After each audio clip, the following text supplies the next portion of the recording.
In case you live under a rock and have not been on YouTube, on Twitter, or literally any other social media platform, the LCS is now down to 8 teams from 10. Both Evil Geniuses and Golden Guardians are now out. They have opted to leave. Riot had to pay them out. But the important part is that every team was given the option to leave for whatever price point Riot was willing to pay them for their existing equity. Only these 2 teams decided to leave, which should be a vote of confidence for some people that yes, the rest do want to be in the league. And Team Liquid announced last night on Hotline League that they're also recommitting to the NACL, which I kind of figured was going to happen now that salaries are lower. They don't have to pay the 70K minimum. They were always going to be back in my mind. But the question becomes, and I've seen this debated on Twitter and elsewhere, is this a good thing? Is going down to 8 teams ultimately beneficial for the LCS? And I would say in the short term, sure. You have less teams, which means you're dividing the existing fan pool among less teams, so you can, in a way,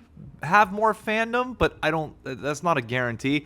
But more importantly, for the revenue share, you're dividing that pool of revenue between less teams, which should, as a result, make budgets technically go a little bit higher. But I think all of that's irrelevant, if I'm being honest. Even with dropping from 10 teams to 8, the underlying problems that existed in the LCS don't just go away. I think too many people focused on the dead weight of the league, and I agree that you are only as good as your worst teams, and we definitely got rid of 2 of the arguably worse ones. Golden Guardians not so much given their good year, but over the course of their tenure in the LCS, it wasn't great, and that's not the fault of Anero or anybody on that team. It's just their organization ownership would not give them the money and resources that they needed to be able to sustain talent. It's a similar problem that 100 Thieves could run into after this year if we perform well and Sniper goes to get bought out by somebody and we don't have the money to keep him. But there's 2 underlying factors that need to be addressed if we want to see actual tangible change, both of which I think need to be announced here soon, because the last thing that we need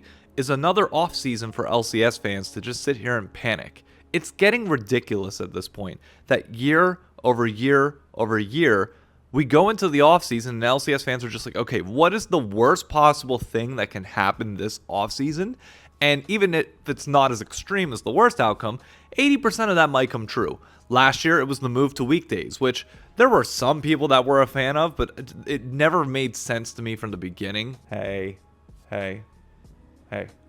relax. Relax.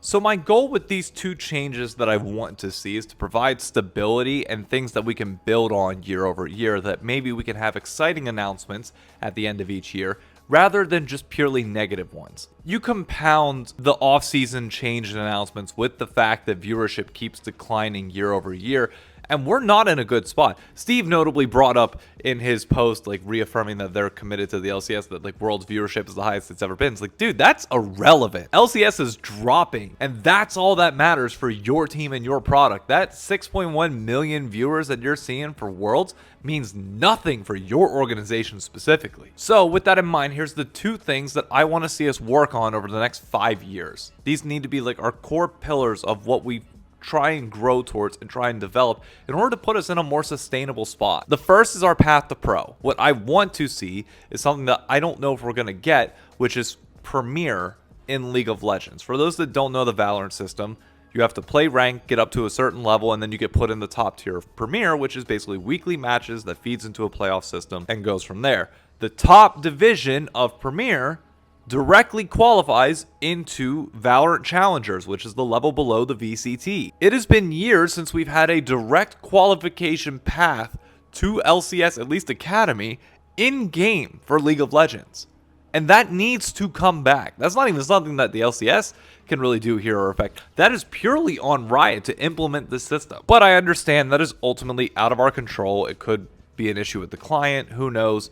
So with that in mind, for amateur at least, and for challengers, there needs to be qualification spots into the LCS. I don't care how they need to work this out with franchise partners, but I think team owners should be at least understanding at this point that we need to have these stories that come along of talent that can work their way up and have an element of promotion relegation. Sure, the 8 teams that are left, they don't have to worry about this. That's fine. But what I'd like to see is, starting in 2024, 1 team qualifies from Challenger up to the LCS, and they're there for 2 years.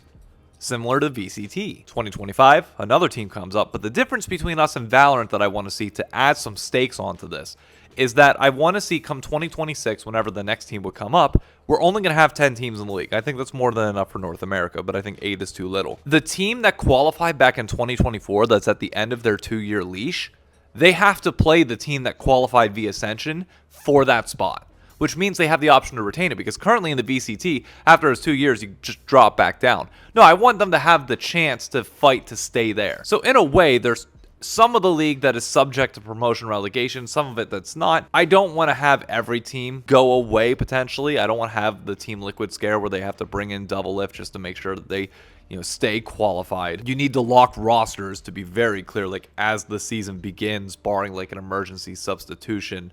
But even then, we've gotten way too liberal with emergency substitutions in League of Legends esports. But I just want those stakes back. That way, there is that direct path to pro that exists again. It gets your casual fan interested because it's like, oh, random dude from solo queue is climbing up the ladder and possibly going to make it to the LCS. That's an interesting storyline. One of the things that people typically worry about, that Double Lift also mentioned in his video on this, is some people are like, oh, we need to see more Academy players in the LCS. No, we need to see the right Academy or Challenger players in the LCS. Not all of them need to go in. We just need the standout ones.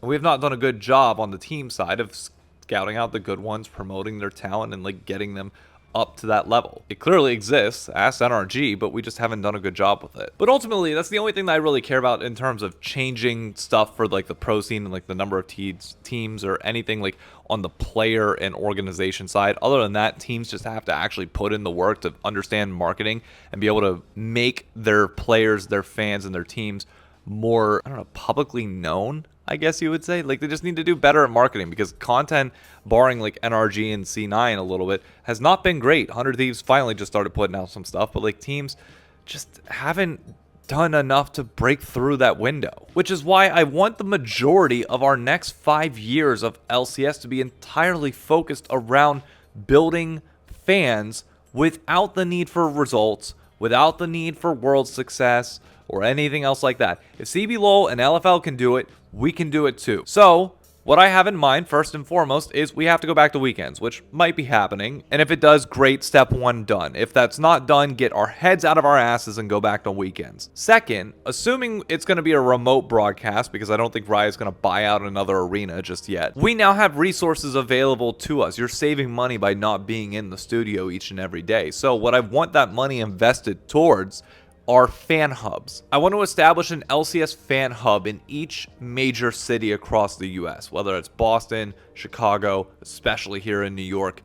I need resources from Riot Games and the LCS to convince people that, hey, we can develop a hub here. Whether that means partnering with a local place that can make sure that the LCS is on, like say every Sunday each week. It doesn't have to be every day, but at least one day a week where fans can gather and watch around the United States and Canada, obviously. You guys never get enough love. So year one, we just focus on developing those fan hubs. The second year, assuming we're still remote because Riot hasn't bought an arena, but we still want to activate these hubs even further, we bring the LCS broadcast, or at least like Raz, Emily, Jat, like Mark Z, the whole crew, and you have them do a college game day style roadshow where they're still providing analysis because everything can be done in real time now, and you're doing everything in front of these hubs and in front of these fans where we don't have to be watching the live games themselves. They could still be playing out of their spots in LA or like their training facilities. I understand it's pretty expensive to get them out to these locations, and I'm not going to push that yet, but what we can do is at least send the talent and the broadcast there. Develop this for a few years and make sure that you keep coming back to cities, say every other week that happens starting in year 2 on.